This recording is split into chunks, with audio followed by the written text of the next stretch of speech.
Saudi আরবের vision 2030 বাস্তবায়নের ধারাবাহিকতায় প্রবাসী বাংলাদেশিদের বিনিয়োগে নতুন সম্ভাবনার দৃষ্টান্ত স্থাপন করেছে ক্যামেরা ওয়ার্ল্ড ওয়ান। দেশটির হুতা বিন তামিম এলাকায় প্রতিষ্ঠানটির চতুর্থ শাখা আনুষ্ঠানিকভাবে উদ্বোধন করা হয়েছে। সিসি ক্যামেরা এবং ইলেকট্রনিক্স সেবাকে আরও সহজলভ্য করতেই এই নতুন শাখা চালু করা হয়েছে। উদ্বোধনী অনুষ্ঠানে প্রবাসী ব্যবসায়ী এবং বাংলাদেশ কমিউনিটির বিশিষ্টজনরা উপস্থিত ছিলেন। এম মেহেদুল খানের প্রতিবেদনে দেখুন বিস্তারিত।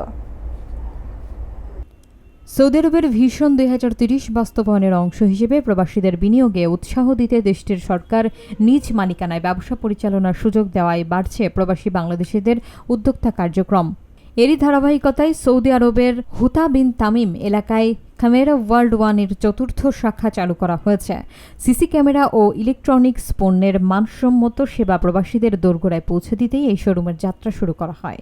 উৎসবমুখর পরিবেশে ফিতা ও কেক কেটে শোরুমটির শুভ উদ্বোধন করেন প্রতিষ্ঠানটির কর্ণধার লক্ষ্মীপুর জেলার সন্তান এবং বিনিয়োগকারী আসলাম আহমেদ মোর্শেদ এবং সৌদি স্পন্সর ইব্রাহিম মুরারের। অনুষ্ঠানে প্রবাসী বাংলাদেশি সাংবাদিক ও কমিউনিটির বিভিন্ন পর্যায়ের প্রতিনিধিরা উপস্থিত থেকে এই উদ্যোগকে স্বাগত জানান।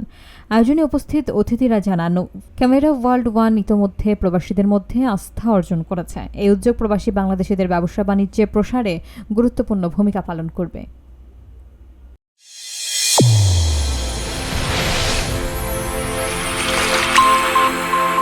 চ্যানেল A1 হৃদয়ের স্পন্দন।